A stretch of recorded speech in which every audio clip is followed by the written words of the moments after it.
Alright, so this is a little mini tutorial explaining how to use your color chart to get the footage that you've shot back to something representing reality a little bit more, so that you can build on that grade from a sort of neutral starting point with any creative adjustments you want to make to the grade. So I'm doing this in DaVinci Resolve. So the first thing I want to do is create a new node and patch that in. So any adjustments that I make to this node will be will affect your final output. Now I should just sort of give a little explanation as to why you would want to do this. It's because all cameras sort of represent color a little bit differently. So they all are sensitive to different parts of the spectrum in different ways. So we want to bring all that back to a neutral starting spot that represents reality a bit more accurately. And a great way to do that is by using a color chart. So what I've done is I've shot this color chart under the lighting conditions that we were shooting under. So if you were to use a color chart, you'd want to take a shot of the color chart under each different lighting condition that you were shooting under. So for instance, if you were shooting a scene inside under tungsten light, you'd want to get a shot of your color chart there. Then maybe you're doing an outdoor shoot, under sunlight, you want to get a color chart shot there as well. So the first thing we want to do is select our color chart down here, and as you can see, that brings up a little grid. Now over here there's a tab. This tab here brings up our color match parameters, and here we can choose between a whole bunch of different color charts that exist. Now for the more observant of you, you may realize that the color chart that we are using is the Color Checker Passport Photo 2, and it's not listed.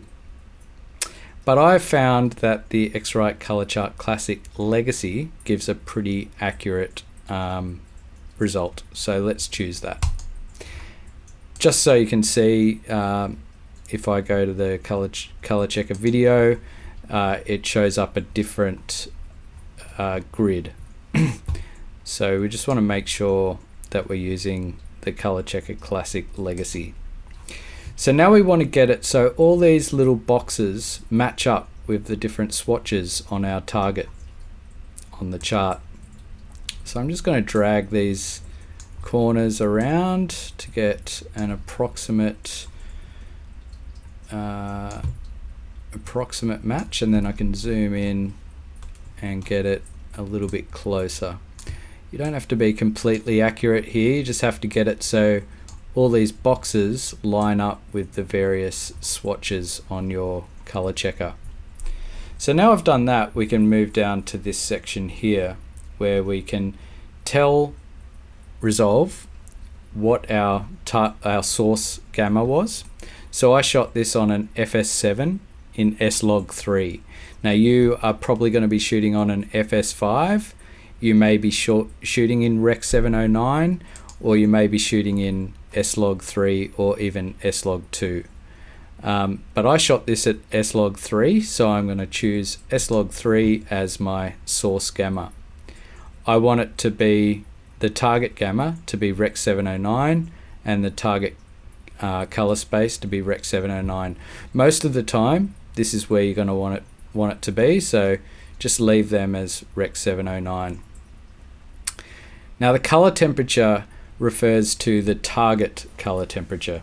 So if you want, for instance, your resulting image to be warmer than neutral, then you would select a lower number here. If you want it to be cooler than neutral, you would select a higher number here. But I'm just going to leave it at 6500 because I think that gives the most neutral look. The other thing to look at here is the white level. So white level just refers to how white this white swatch here is. So at the moment, by default, it's set to 0.9, which is probably a good place to leave it.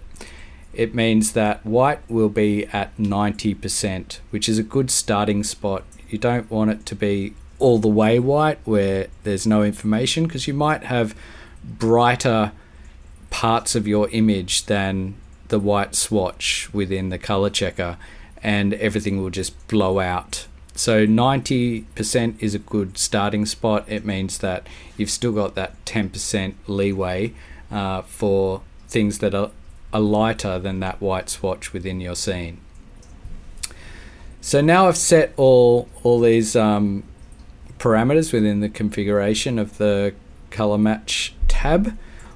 I can just press match, and as you can see, that's changed the color information, contrast and saturation within our image to bring these colors back to something representing reality a little bit more.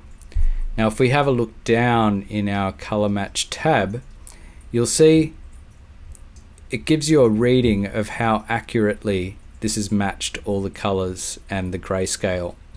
So you can sort of see it's not completely accurate. We're about 6% off in a lot of them. We're actually 11% off in this bluish color. So it's not completely accurate, but it's definitely brought it to something pretty close to what reality is. Now at this point, you could save this grade by right-clicking here and grabbing a still, and now you can apply this grade to all the footage that was shot under that lighting situation, and it'll give you a nice, fairly neutral, fairly good representation of what reality was when you were shooting. And that's a good starting point, and you can do more creative grading on top of that. But there is, it's not completely accurate, so you may want to delve a bit deeper and get it closer to an accurate representation of reality. So there's a few steps involved in this, so I'll go through them. First thing we want to do is create a new node, and we want to patch that in so we can affect our image. So we don't need this swatch anymore, so I'm going to go down here and turn that off. So what we're going to do here is do a white balance. So as you can see here, we've got a little grayscale. So these are neutral grays.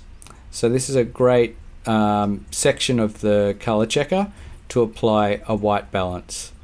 So if I go over here to our wheels, down the bottom here we've got a little white balance selector.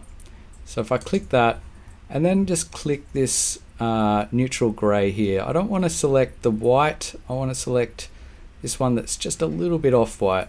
So I'm going to click on that, and as you can see, that's made a slight adjustment. So now our grayscale is actually gray. It doesn't have a bias towards any part of the color spectrum. So that's what we want. White is white. So now I've done that, we can play around with the colors to get a even more accurate representation of the colors. Because as you saw before in the color match thing, our percentages were slightly off. So if I go back to that tab, yeah, we see our percentages are slightly off. So we want to get something a little bit more accurate. So I'm going to create a new node. I'm going to patch that in. And now what we want to do is isolate this little row of colors here. So we got blue, green, red, yellow, magenta, and cyan. And we want to isolate them so we can get a precise view of what these colors are. So to do that, we want to go down to our power window tab down here, select our pen tool, and then just draw a box around that row of colors.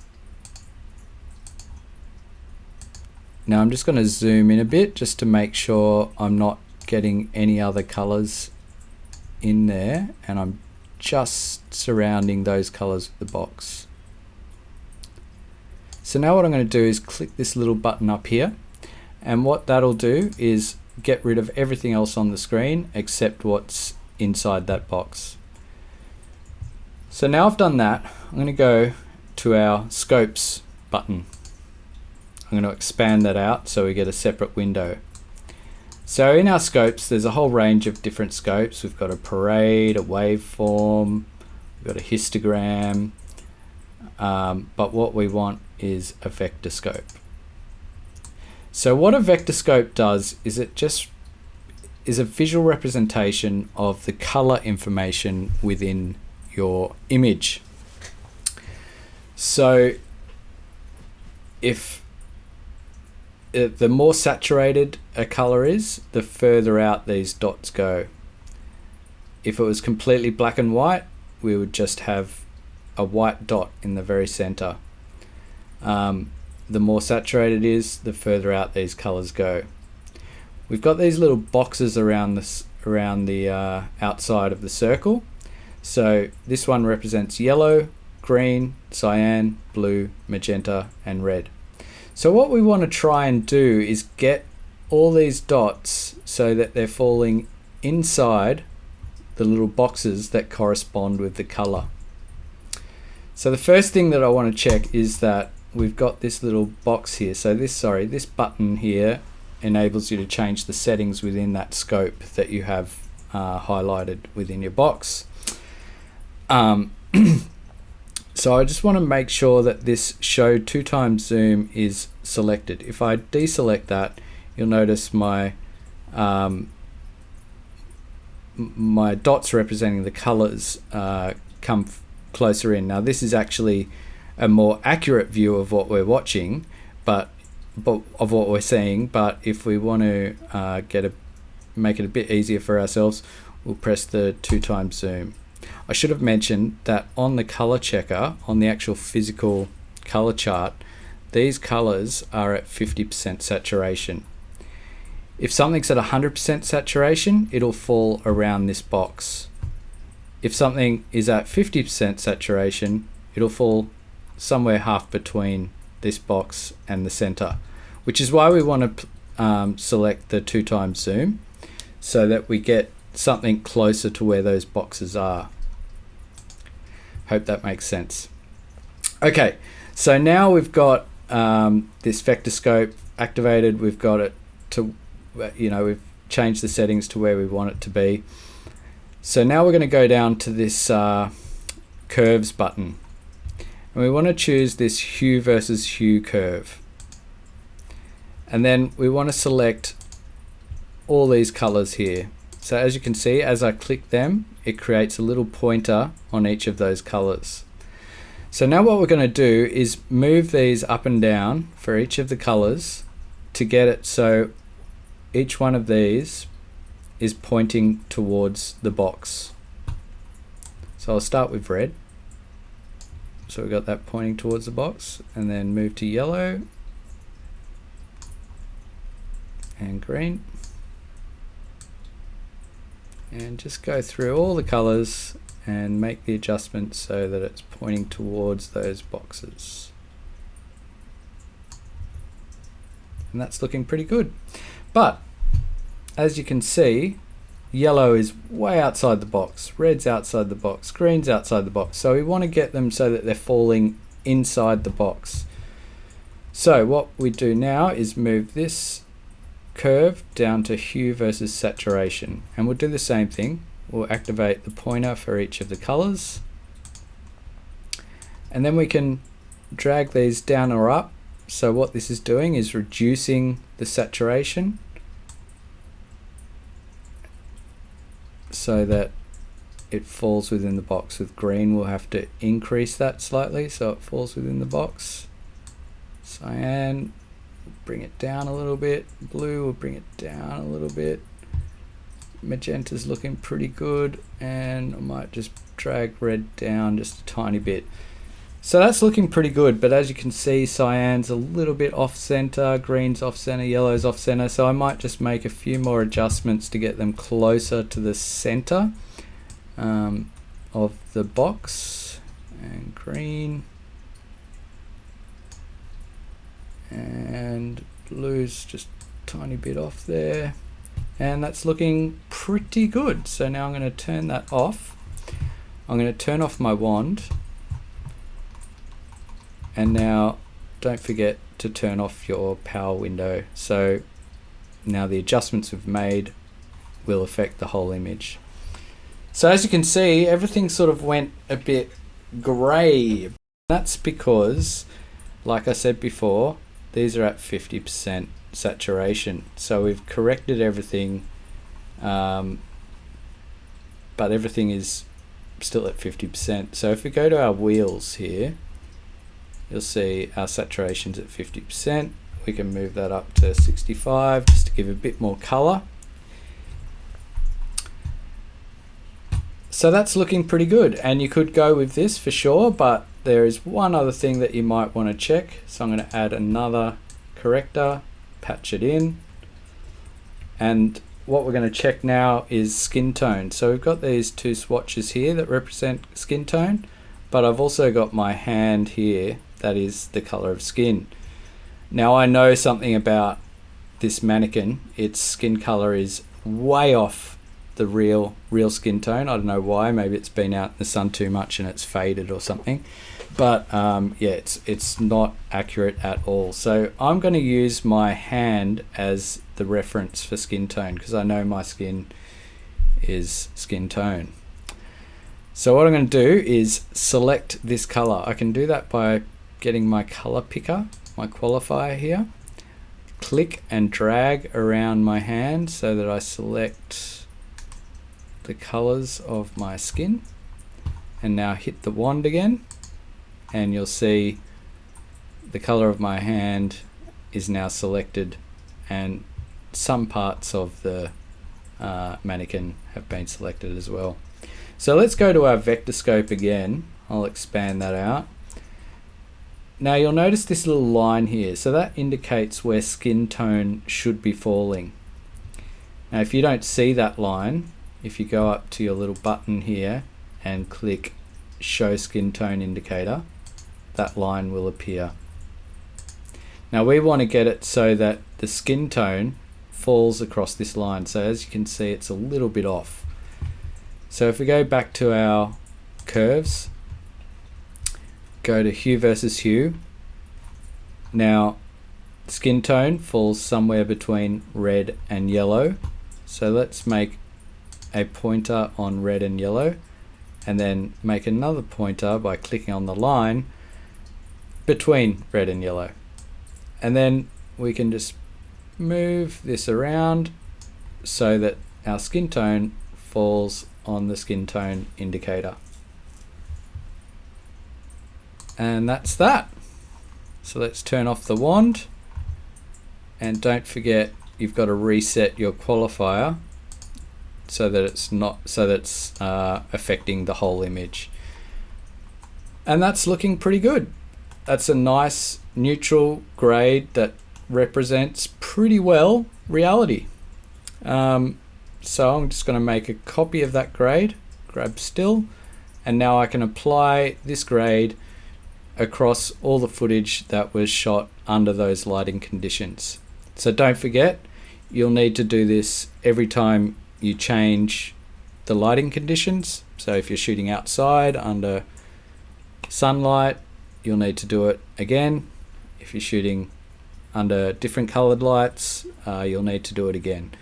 So each time you change that color situation, it's a good idea to shoot a color chart again. And it's just a really simple way of knowing that you've brought this back to somewhere close to representing reality, and then you can do whatever you want, do any creative changes on top of that by creating different nodes, making different color adjustments, changing the contrast, changing the saturation, all that sort of stuff. Anyway, I hope that made sense, and for those of you that would like to use color checkers, don't be afraid to ask me if you're finding it confusing. Okay, bye.